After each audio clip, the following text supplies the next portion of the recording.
একদিন আমাদের সকলকেই কবরে যেতে হবে রে যুবক। ওই দিন তোমার সঙ্গে তোমার বাড়ি যাবে না, গাড়ি যাবে না, টাকা পয়সা যাবে না, তোমার সুন্দরী গার্লফ্রেন্ডও যাবে না, তোমার সুন্দরী স্ত্রীও তোমার সঙ্গে যাবে না রে যুবক। তোমার সঙ্গে কেবলমাত্র ভালো আমলটাই যাবে। সুতরাং যুবক, দুনিয়ার মোহে পড়িয়া শয়তানের ধোঁকায় পড়িয়া নিজের নফসের সাথে বেঈমানি করো না রে যুবক।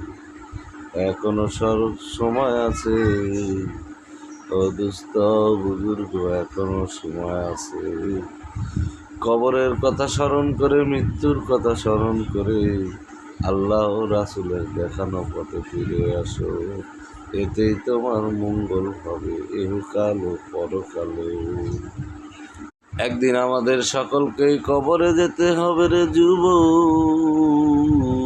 ওই দিন তোমার সঙ্গে তোমার বাড়ি যাবে না, গাড়ি যাবে না, টাকা পয়সা যাবে না, তোমার সুন্দরী গার্লফ্রেন্ডও যাবে না, তোমার সুন্দরী স্ত্রীও তোমার সঙ্গে যাবে না রে যুবক। তোমার সঙ্গে কেবলমাত্র ভালো আমলটাই যাবে।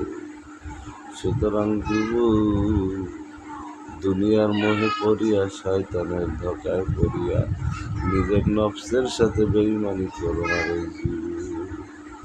এখনো সময় আছে ও দুস্থ বুজুর্গ, এখনো সময় আছে। কবরের কথা স্মরণ করে, মৃত্যুর কথা স্মরণ করে আল্লাহ ও রাসূলের দেখানো পথে ফিরে আসো। এতেই তোমার মঙ্গল হবে ইহকাল ও পরকালে।